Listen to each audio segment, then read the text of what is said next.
gadanchaku otolle ulenchepe kanamba gadanchaku beka irrakunne male senani yesankabu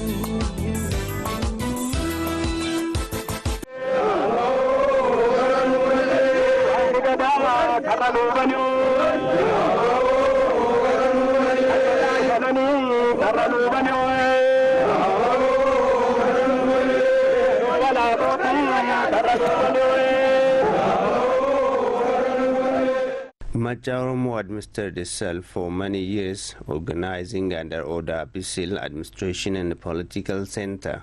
However, Gadaa administration at this center was weakened gradually due to various pressures. According to elders, 53 Gadas have passed since Macha Oromo Gadaa was interrupted and transformed into monarchical system. One Gadaa is 8 years. Gadaa nama imbade warra isa jedhamu Gadaa imbanne.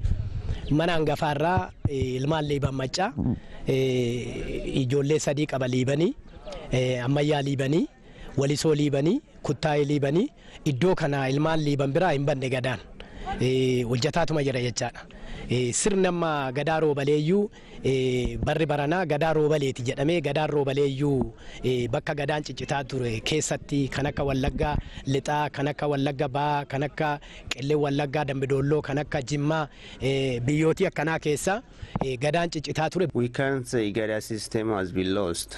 Liban, the senior clan of Macha Oromo, has been administering itself by Gadaa system. Liban has 3 sub-clans, Amaya, Waliso and Kutai. Gadaa system is active among these clans. We learned that this is Robale Gadaa or party ground from these areas. We've applied it to West Wallagga, East Wallagga, Kellam Wallagga, Jimma and other places where Gadaa system was interrupted, is said.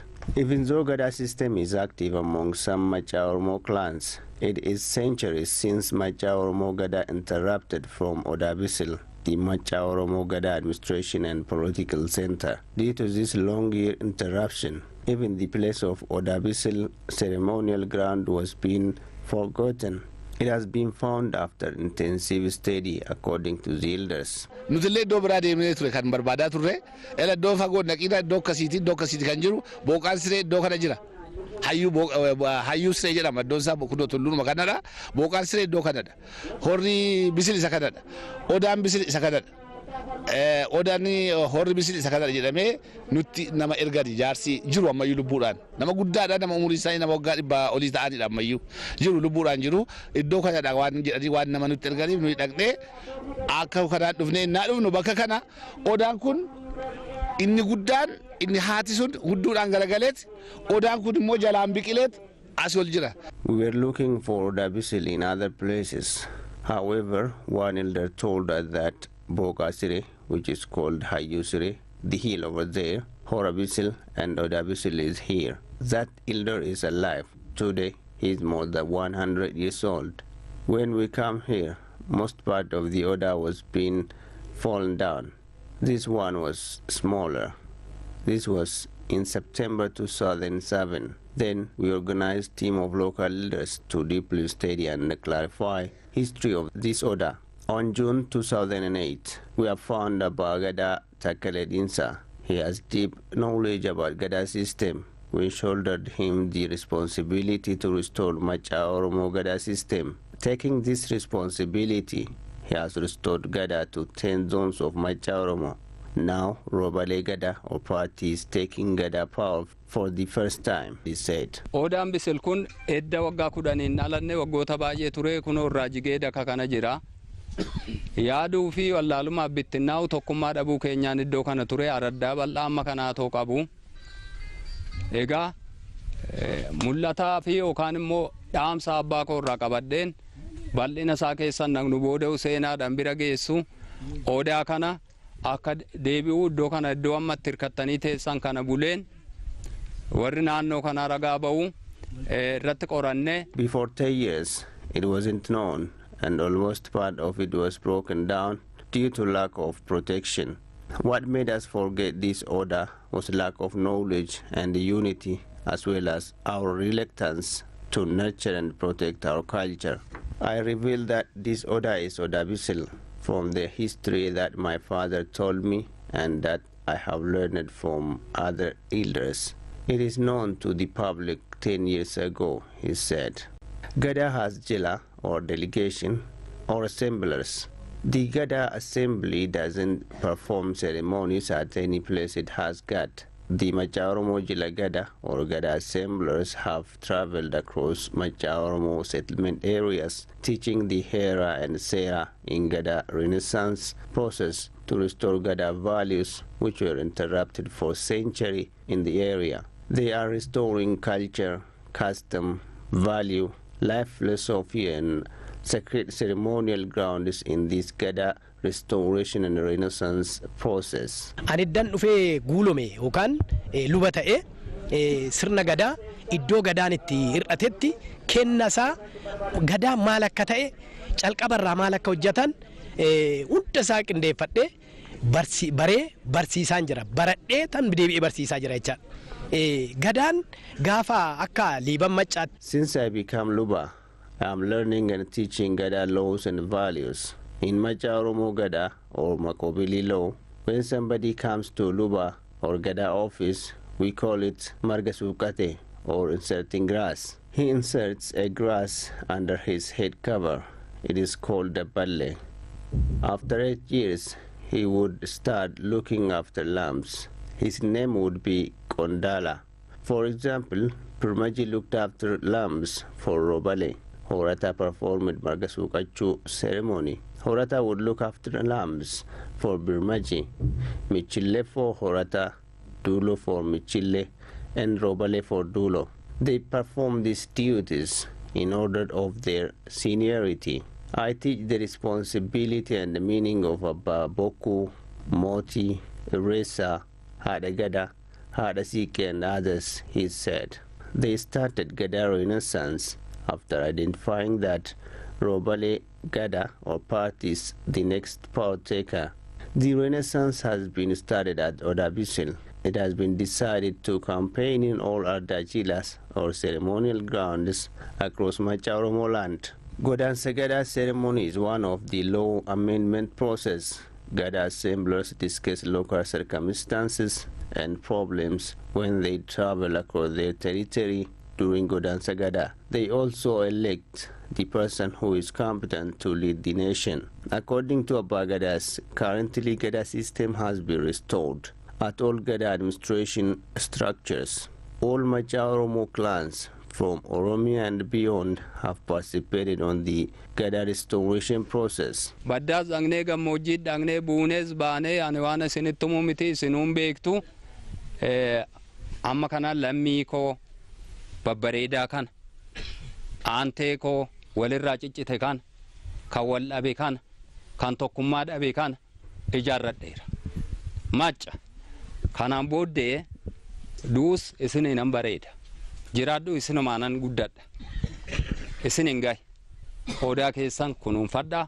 For the last 10 years, we have gone through many ups and downs and traveled across highlands and lowlands to coordinate Machaoromo, who were separated from each other and lost unity. Now I accomplished my mission. Take your order and Gadaa, nurture and transfer it to the coming generation. I am called a Bagada of Machaoromo, for I have got representation from senior Machaoromo clan Liban to guard and restore Machaoromo Gadaa system. My responsibility was to serve as guardian until Machaoromo Gadaa elects its legitimate Abba Gadaa. Now, Machaoromo Gadaa is officially restored to its Gadaa on Robale Gadaa party, he said. The Robale Gadaa party is on preparation to take power next year. It is one part of restoring Machaoromo Gadaa, which was interrupted for centuries. In the Gadaa system, there are 5 political parties. They are Robale, Birmaji, Horata, Michile, and Dulu among Machaoromo. This naming may vary from place to place.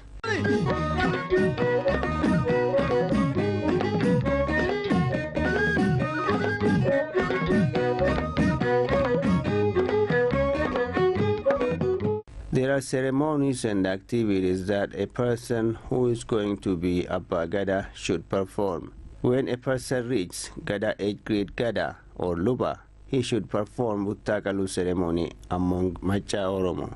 In this ceremony, there are some common sayings like Dhugoon gurra gaye, Buuranni bantii gaye, Qarabaan kofa gaye, Alangeen barruu gaye, Dhugaan arraba gaye.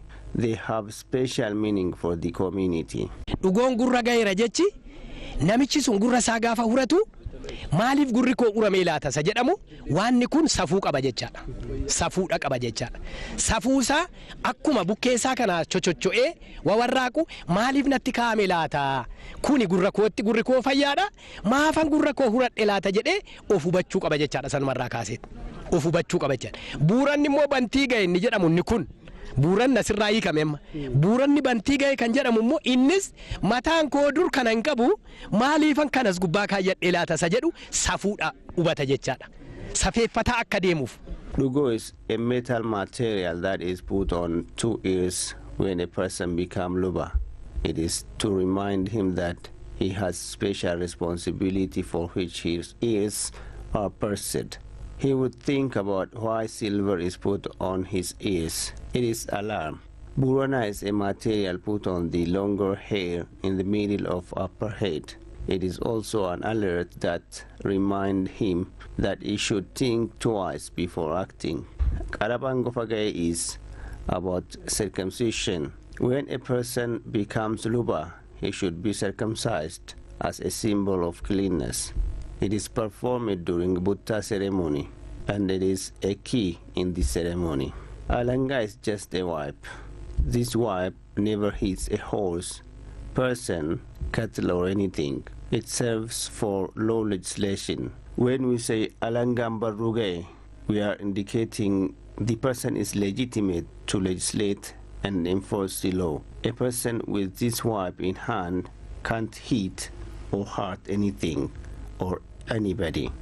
Dhugaan arraba gaye means a person whom his ears have been pierced should start thinking about deciding truth and ensuring justice for others. He should think that if he did something unjust to somebody, something unjust would happen to him too. If he caused loss to somebody, his race would be lost. He should think about Burana on his head, Dhugo on his ears, the Qaraba touched between his legs, and the whip in his hand, and decide only the truth he said. Now Macha Oromo is almost finalizing the restoration process. Members of Robale Gadaa party who are going to take the power have been identified. Gadaa leaders are assigned almost at all ceremonial grounds.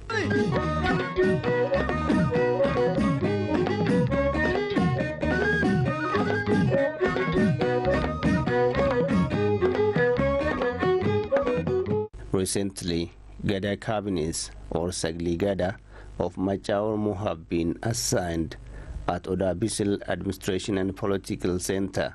Abba Gadaa Takaledinsa was served as acting Abba Gadaa and coordinator of Gadaa Renaissance has transferred power to these cabinets. Hayya Waka umama, waka umama, waka salgangorana, waka sagaltaman garbana gan wulchite nagan nubulch. Rabbi nagan wahagodu. Oromon naga, Oromian naga, Borani naga, Barenton naga, Macha naga, Tulam naga, Alamanan naga, Namasan naga, Waramati naga, Allah halalan naga, Rabbi ni tokkom sinundigin, kan nujaran undigin, Rabbi tokko wahagodu, Biye Kenya tokko hatatu, Oromon tokko hatau, kan udigu waqni nurahadigu, Rabbi tokko ma Kenya nu fachimsu, Arfasa roban nabin, Ganni bikilan nabin, bonni oomishan nabin, gombisaan addaaran nabin, boolli limmatan nabin, jagni falmateen nabin, biifleen darbateen nabin, hayyuun araaran nabin, daddachiseeran nabin, biyyi keenya abbaan nabin, biyya keenya irratti rabbi abbaan haa godhu, rabbi nu haa tokkoomsu, godaan quufaa gabbinaa waraabu.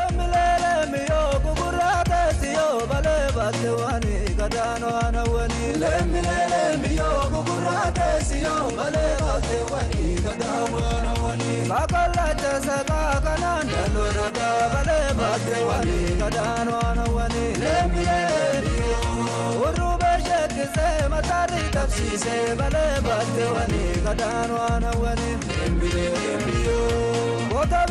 mora korami morani male batemani gadaan waan